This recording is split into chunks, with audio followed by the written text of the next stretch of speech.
What we got today is Greg P. from Georgia, who's going to share with us some information that he's gathered about the history of Narcotics Anonymous. And most of what he'll have to share will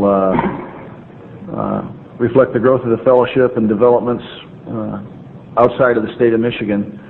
And when Greg concludes with his initial comments about the NA history, I may add a little bit about what I know of the history of NA in Michigan. And hopefully we'll still have time to answer questions or take comments from the floor. So welcome Greg P., please.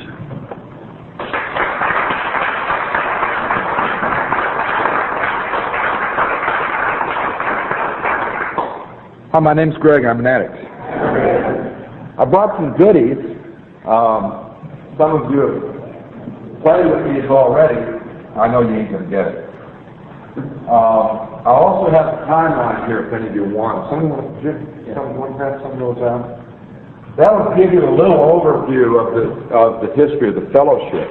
I don't know what direction this workshop's going to go because it's your workshop. I do want to present some stuff about how NA has evolved. I've thought about the possibility of maybe talking about some of the evolutionary stuff that goes on in a local fellowship anywhere. There's a process that we go through the years that I think that there's some consistency place to place. Jim was going to talk about some history here in Michigan, and perhaps some of you can be enticed to share about a little bit of the beginnings of NA in your areas. I think we can make this workshop whatever we want.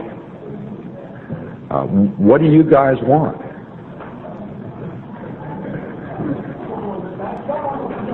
Anybody here for any particular reason? Okay. History buff? We got history buffs here? Okay. What's out here, and I'll refer to it a lot, is some historical documents dating back into the 50s, or copies of some of the earlier stuff. And also available from Earl is a tape I brought of the 20th anniversary dinner in 1973. And it's Jimmy talking about the early days of NA. So you'll be able to get that if you want it. That's a very important historical tape, and it gives some good feeling and information particularly about the fellowship in the 50s. If you look at that outline, what I want to present is just pretty much go down that outline. And I'll start with this idea at the bottom. I don't think we'll ever really know concretely about the history of NA, because a 12-step fellowship for addicts is a natural outgrowth of AA and has happened many times, many places. Most of those attempts came during the era in AA where special purpose groups were in vogue, in the 50s and early 60s.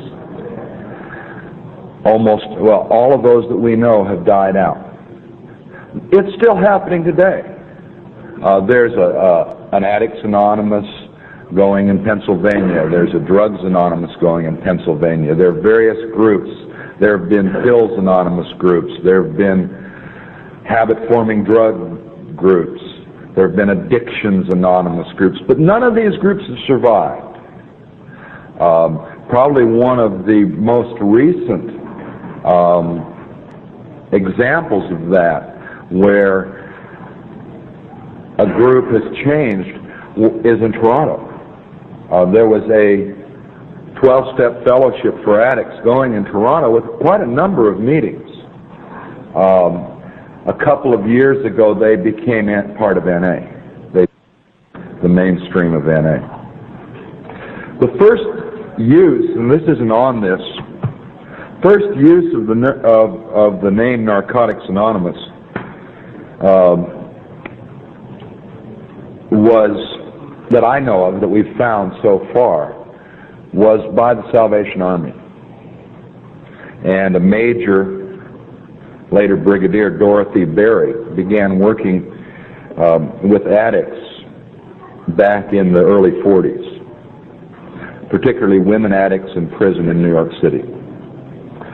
And began in 1947 something called Narcotics Anonymous.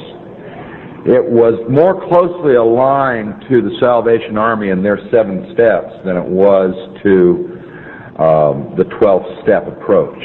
One of the things I have over here is a list of, it was an evolutionary process, a list of their 13 steps that came out of Ohio, which is real easy, real interesting. There are some documents. What it seems like that is that there were 3 key people involved with that. There was Major Berry, there was a guy named Daniel Carlson, who wrote a book called The Addict, and there was a Ray Lopez. It's, you know, the best information we have, we don't know quite what their relationship was, but I suspect that in Major Berry's outreach sort of stuff, working with addicts, that she got to Ray Lopez and Daniel Carlson, who were addicts. They may have been collaborators with her in this effort. They may have been addicts that she helped get clean through the Salvation Army system and some of the hospital work they were doing. We know that they worked together in the early 60s to make to encourage hospitals to treat addicts in New York City. And along with that, Narcotics Anonymous. That spread, that lasted about, as far as we can tell, about 7 or 8 years. Several things happened. One of the things that happened was Daniel Carlson died. And it kind of fell apart after that.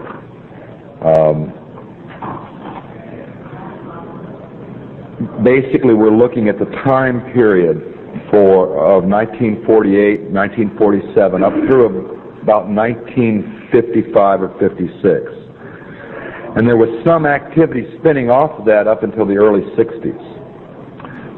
It spread to Lexington, Kentucky, Cleveland, and there were attempts to start things various places, mostly tied in with the Harbor Light centers of the Salvation Army. That has since died out, and none of our groups today trace their origins back to that effort. Now, I'm going to read their 13 steps because they're neat. There were 7 steps for a while, and there were 13 steps, and then they went to a 12-step thing, which was a little different than the 12 steps we use. The 13 steps: admit that the use of narcotics made my life seem more tolerable, but the drug had become an undesirable power over my life. 2, came to realize that to face life without drugs, I must develop an inner strength. 3, made a decision to face the suffering of withdrawal. 4, learned to accept my fears without drugs. 5, find someone who has progressed this far and who is able to assist me. 6, admit to him the nature and depth of my addiction. 7, realize the seriousness of my shortcomings as I know them and accept the responsibility of facing them. 8, admit before a group of NA members these same shortcomings and explain how I am trying to overcome them. 9, list from my own understanding all the persons I have hurt. 10, take a daily inventory of my actions and admit to myself those which are contrary to good conscience. 11, realize that to maintain freedom from drugs, I must share it with others and experience the experience from which I have benefited. 12, determine a purpose in my life and try with all my spiritual and physical power within me, to move towards its fulfillment. 13, God help me.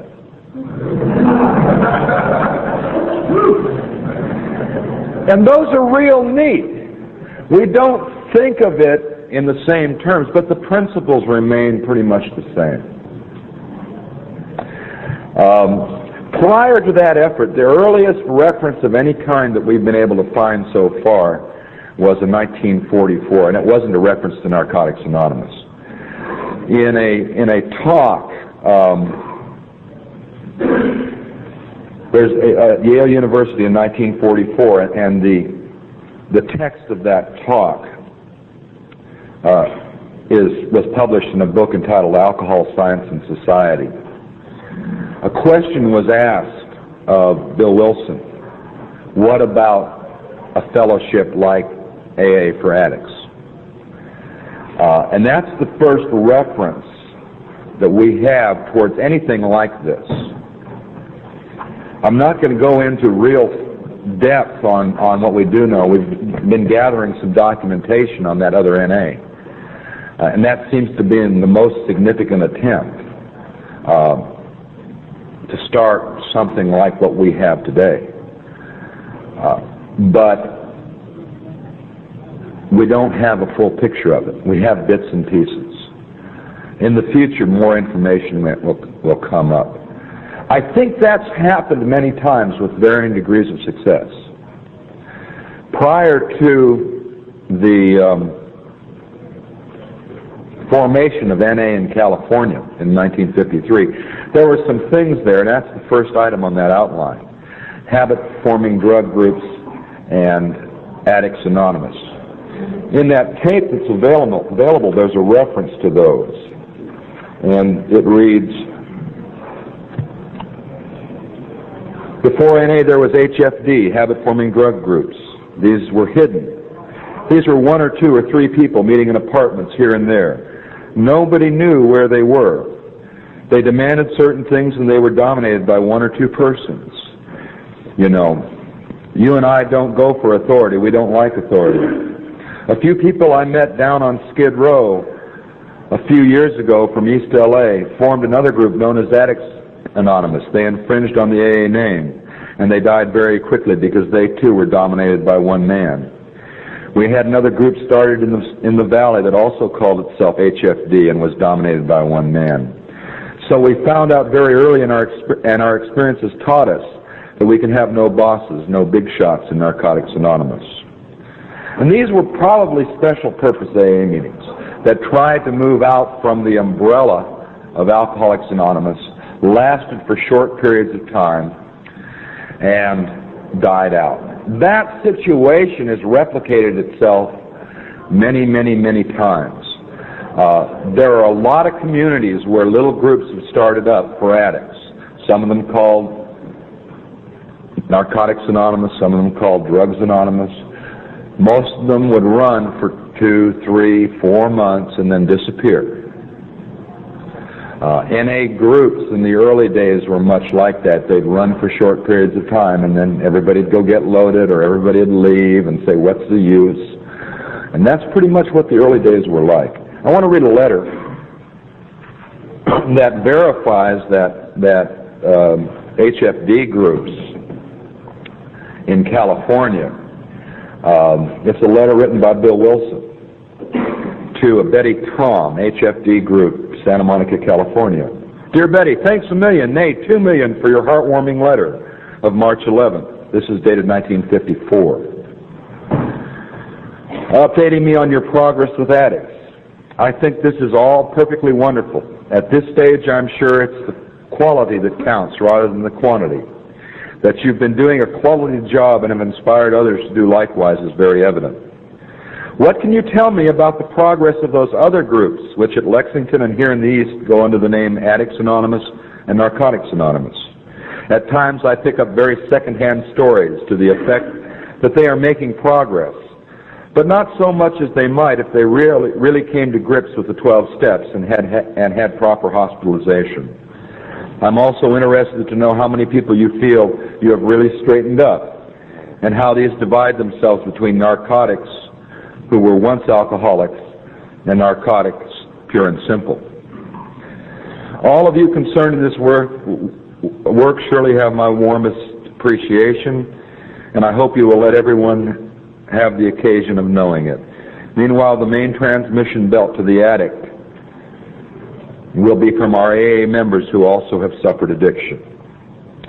And they should surely be allowed attendance at open AA meetings, just as anyone else is. One more question. Do any of your recoveries who were straight addiction cases find difficulty in identifying themselves with other AA members? I guess I told you I've noticed in many alcoholics a marked aversion to dope addicts and vice versa. How is this situation working out as you now see it? I wish I could write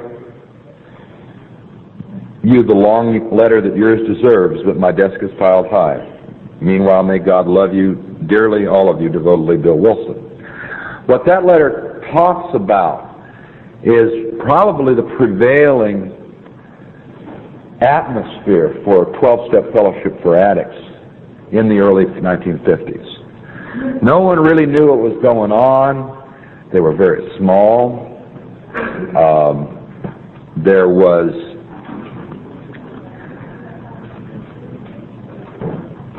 an attitude which was contrary to the disease of addiction. Certainly that letter implies a lack of understanding of the disease concept as we know it today. I don't believe that understanding existed anywhere, and that's an opinion of mine, but it indicates a lot of things. Okay, let's talk about NA as we know it. And as far as I know, all the groups that exist today trace their origins, or at least trace their allegiance to an effort which began in California in 1953. Our basic text says June 1953, I think, doesn't it? Or does it say July? It says July? Okay, that's not true. What we've come up with are a couple of things. One very significant document is a handwritten copy of founding minutes for Narcotics Anonymous. I forgot to bring a copy of that. No, that's a typed version. This document talks about the formative meetings which preceded Narcotics Anonymous. The first entry is August 17th, 1953. A committee of 6, including Gilda Krause, Paul Rosenbluth, Jimmy Kinnan, Steve Ryan, Frank Carnahan, and Doris Carnahan got together at 10145 Stagg Street at 8 p.m. for the purpose of organizing an AA-NA group. The name San Fernando Valley Alcoholics Anonymous and Narcotics Anonymous has been voted on and accepted. Nomination of Jimmy Kinnan for chairperson, voted and accepted. Nomination of Doris Carnahan for secretary, voted and accepted. Nomination of Frank Carnahan and Gilda Krause for 6-month period of time, rotating committee of leadership, voted and accepted. Nomination of Paul Rosenbluth and Steve Ryan for 3-month period of time on a rotating committee for leadership with Jimmy Kinnan as alternate, voted and accepted. Bylaws. The following bylaws accepted as of this date, August 17, 1953, in effect as long as the group is active. Any suggested changes by 4 or more people active in the group, call the secretary and request a committee meeting. And it goes on through some bylaws. We've recently found another document which is those bylaws typed up without the discussion and stuff that's in the handwritten minutes. There's some significant things that happened in here. On September 14th, 1953, the name was changed to Narcotics Anonymous, and the AA-NA was dropped. And according to that tape that's available, that you can pick up after this meeting, if you want it, of the 20th anniversary, what happened was they wrote AA central offices in New York and found out they could not use that name. So they dropped the Alcoholics Anonymous and made it just Narcotics Anonymous. An interesting thing about this set of minutes, is we get down here a little ways. The first meeting, by the way, according to this, was October 5th, 1953. Let me read the announcement that was circulated to the press on that. Narcotics Anonymous, our purpose. This is an informal group of drug addicts banded together to help one another renew their strength in remaining free of drug addiction. Our precepts are patterned after those of Alcoholics Anonymous, to which all credit is given and precedence is acknowledged. We claim no originality, but since we believe that the causes of alcoholism and addiction are basically the same, we wish to apply to our lives the truths and principles which have benefited so many otherwise helpless individuals. We believe that by so doing, we may regain and maintain our health and sanity. It shall be the purpose of this group to endeavor to foster a means of rehabilitation for the addict and to carry a message of hope for the future to those who have become enslaved by the use of habit-forming drugs.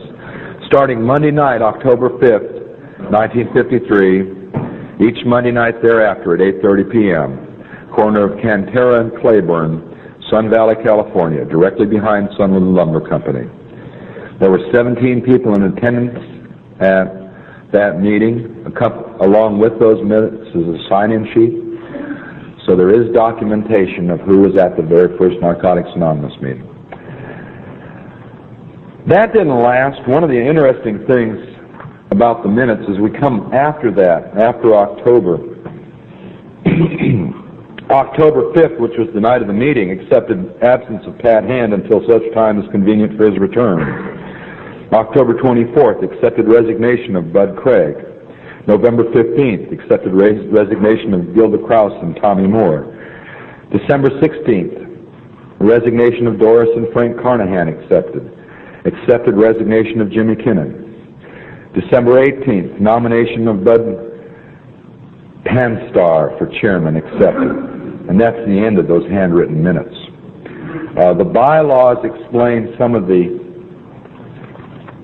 means of working that we came up with. One of the interesting things that sticks out from this, one of the first things on there, well, it's not one of the first things, is an item that any committee member who is in continual disagreement with the majority voice in committee to the point of departure from the traditional and accepted welfare of the fellowship may be asked to resign from the committee. On refusal to resign, such member may be removed by a majority vote of the committee. This in no way affects membership and acceptance of such member within the fellowship. And that's a precedent-setting thing that was a real interesting concept, that anyone who continually acted contrary to the unity of the group, who was continually at odds with group conscience of what they at that time called the governing committee, would be asked to resign.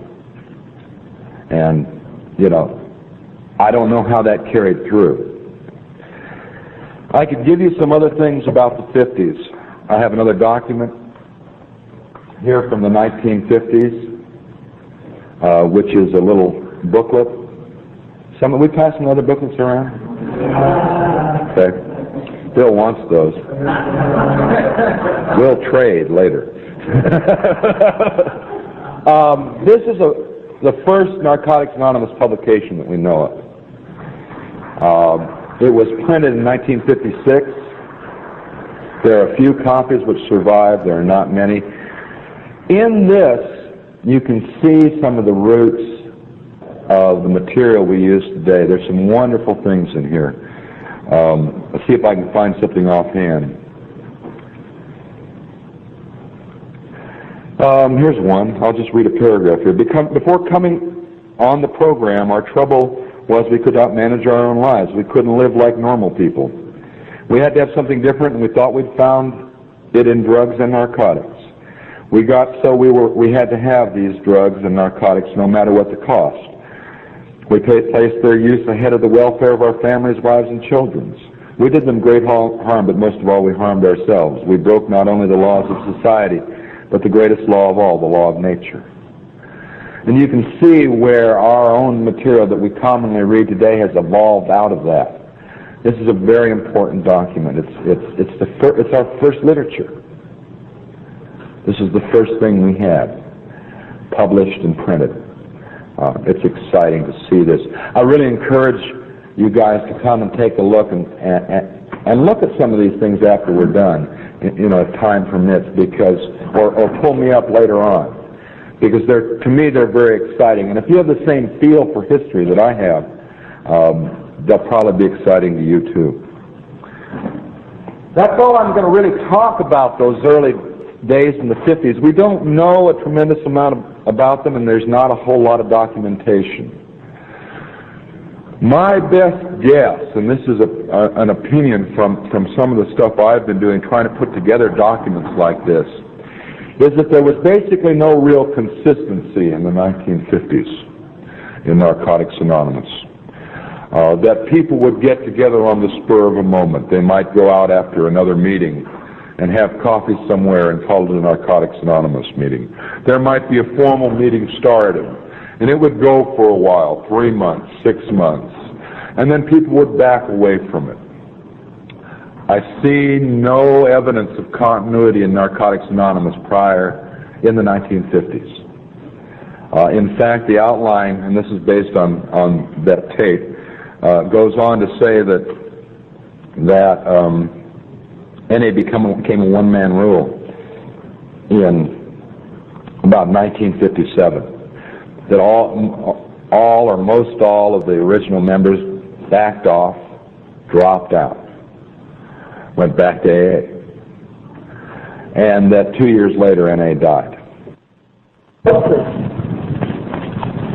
You know, it's not working, Moses.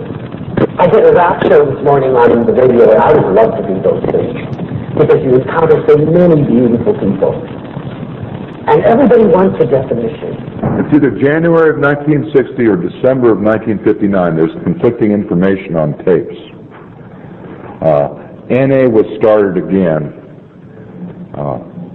and that group still exists today. So I really look at our history, the continuity of our history back to 1960. The end of 1959, the beginning of 1960, right around New Year's, Christmas, that period of time.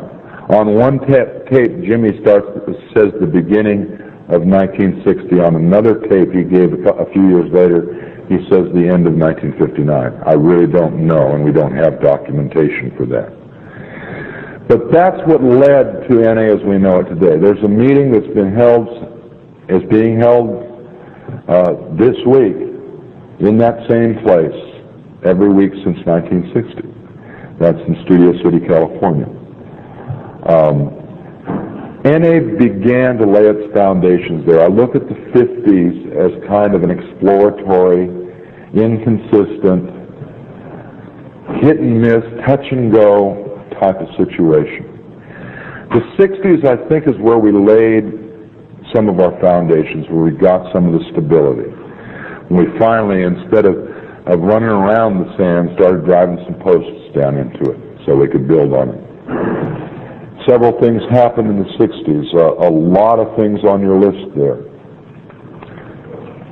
If I can find mine, I'll go over it. Here we go. I got one.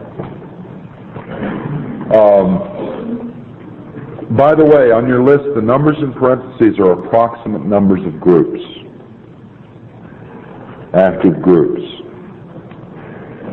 The first thing they did after 1960 is they published what has become our white booklet. That original booklet looked like this. This is not one of them. There's only one known copy of that. It has no stories in it. This one comes from about the time the World Service Office was opened in '72. But it looked very much like this. Here's some other versions of it. Slick cover. There's just a variety of things. This is what the NA had in the late 60s and early 70s.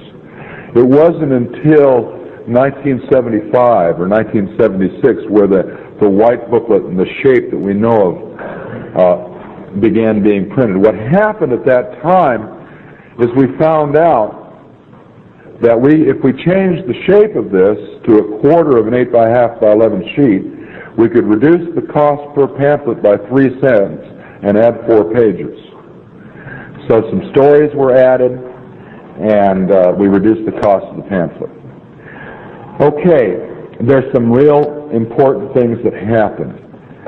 We published it with the stories, of course, which is what this is about. The Board of Trustees and the Parent General Service Organization came into being. Here's a set of proposed bylaws for the Parent General Service Organization of Narcotics Anonymous in Greater Southern California area, regional, it says, May 1969. These were in effect when I came around the program. It took me about 5 years to find another copy of these.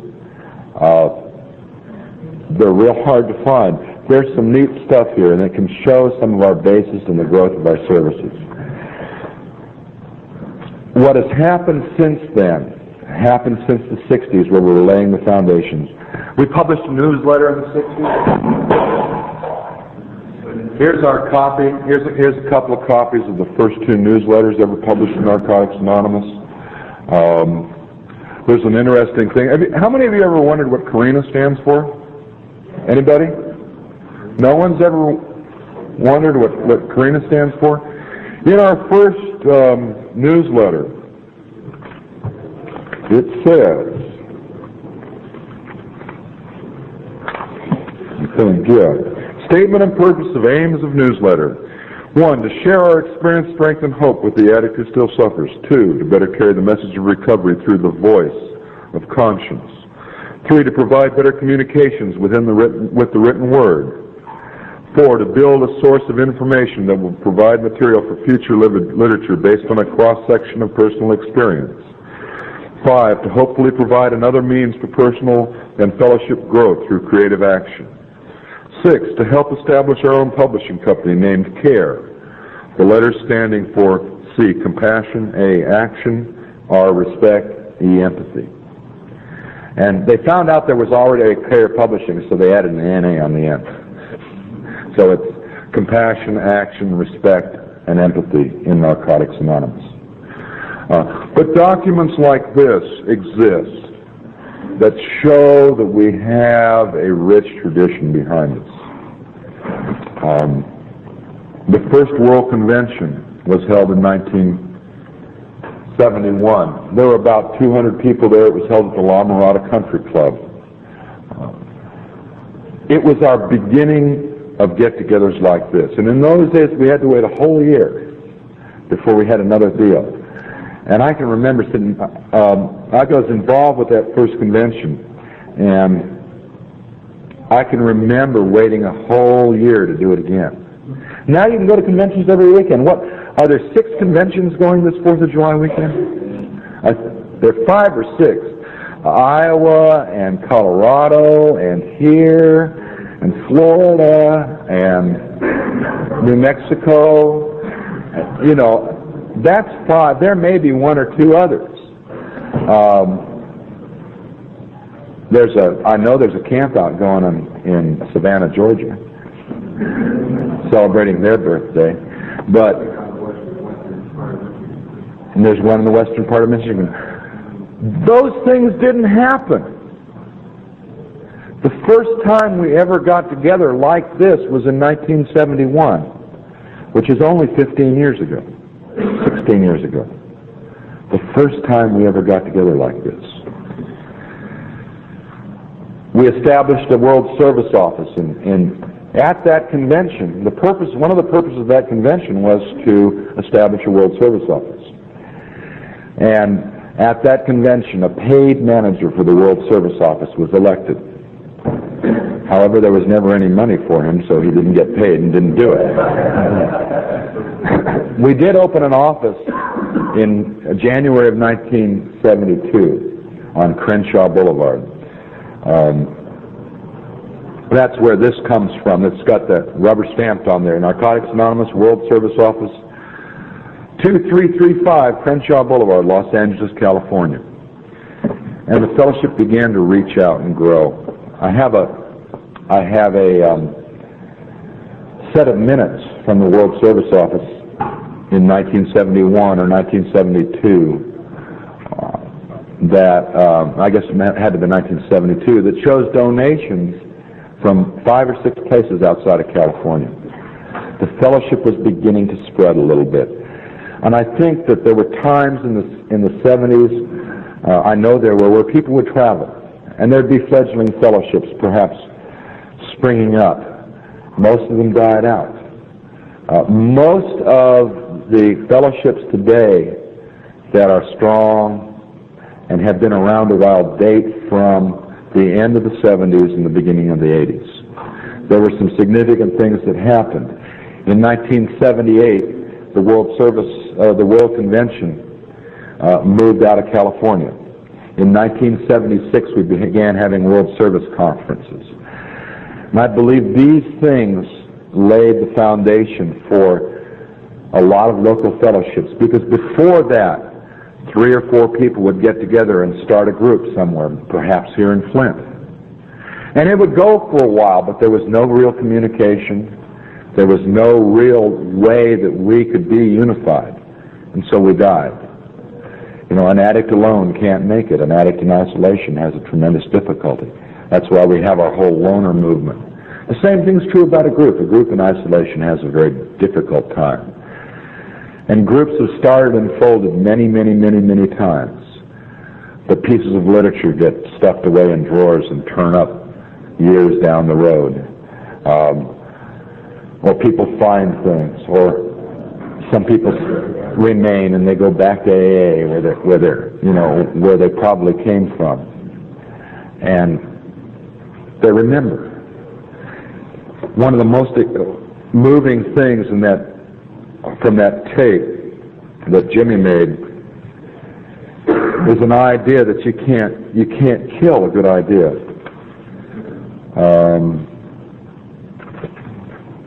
See if I can find it.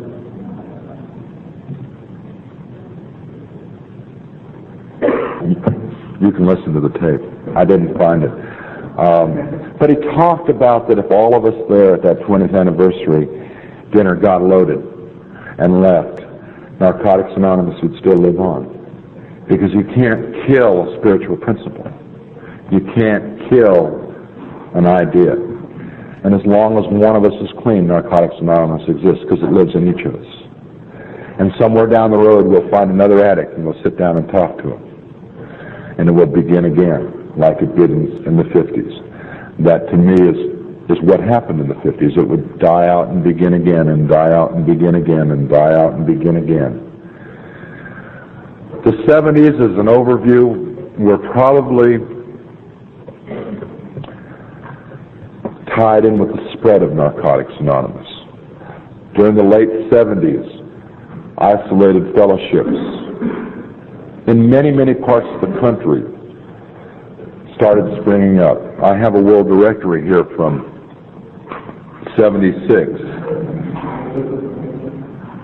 that lists meetings in Alaska, in Australia, in Arizona, Canada, Northern California, Southern California. That's most of what's in here. Connecticut, Florida, Georgia, Hawaii, Iowa, Indiana, Kansas, Michigan, Detroit, Christ Church, 960 East Jefferson Street, Saturday, 7:30, Alice Howe. Hastings, John R. Hayes. Escanaba, is that close? Alcohol and drug referral, Donna W. Lansing, Ben Parker maybe. Fremont, Life Counseling Services Incorporated, Shirley Black. Bay Cities, librarian, Rick Westgate. But there were meetings even here.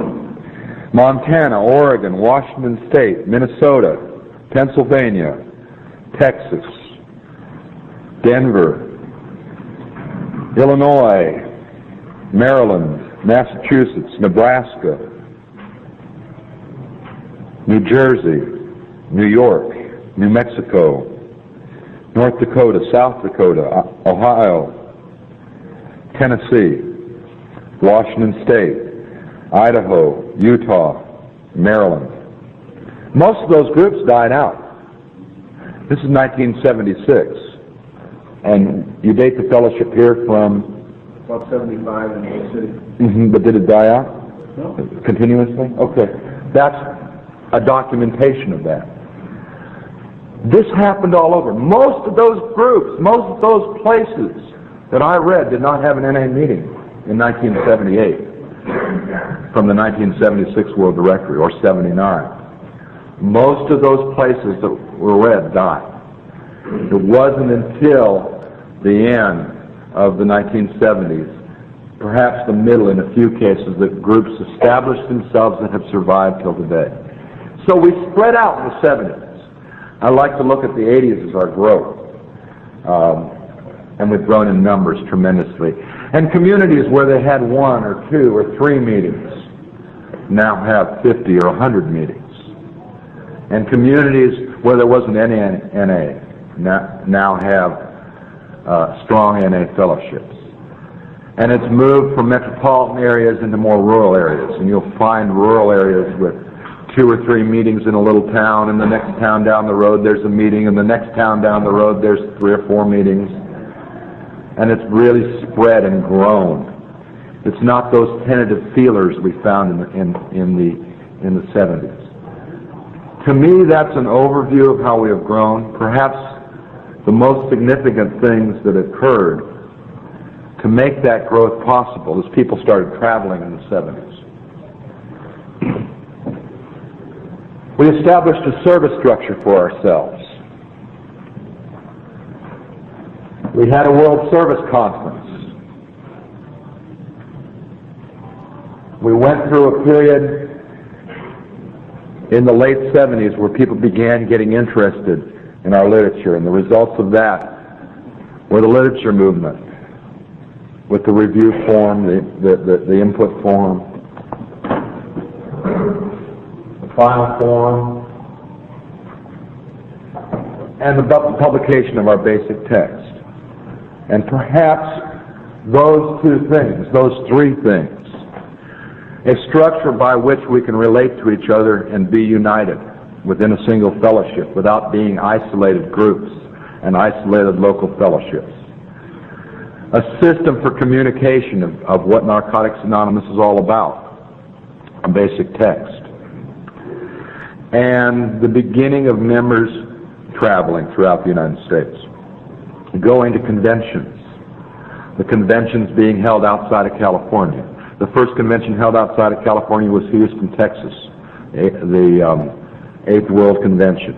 The second was in Atlanta, Georgia, the 9th World Convention. The third was in Wichita, Kansas, the 10th World Convention, and so on and so forth. These events stimulated the growth we see when we come to Flint, Michigan, and have 600-700 people at a convention. It's been an evolutionary process.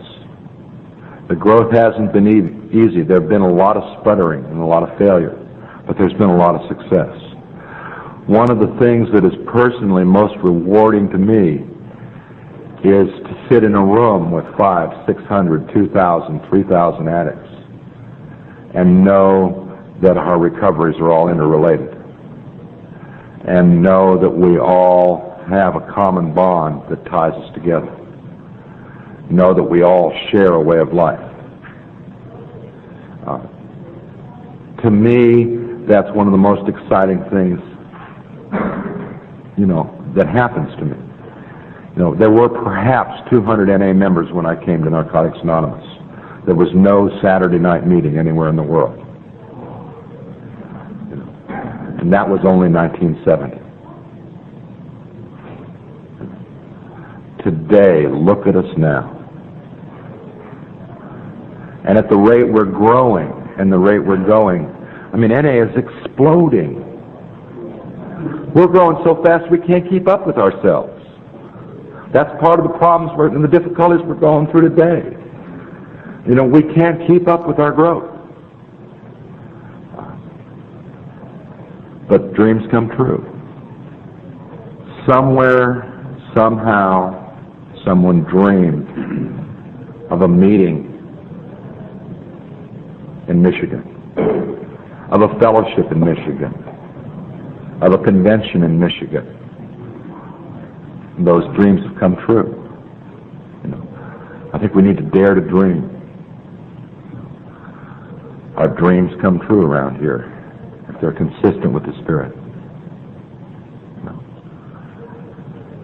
NA will continue to grow and survive, and the path we're on, that's evidenced by bits and pieces from the past, will continue.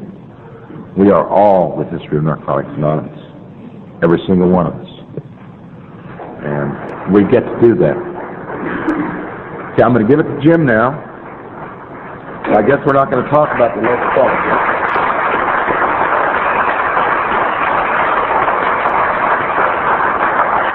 Well, that was neat.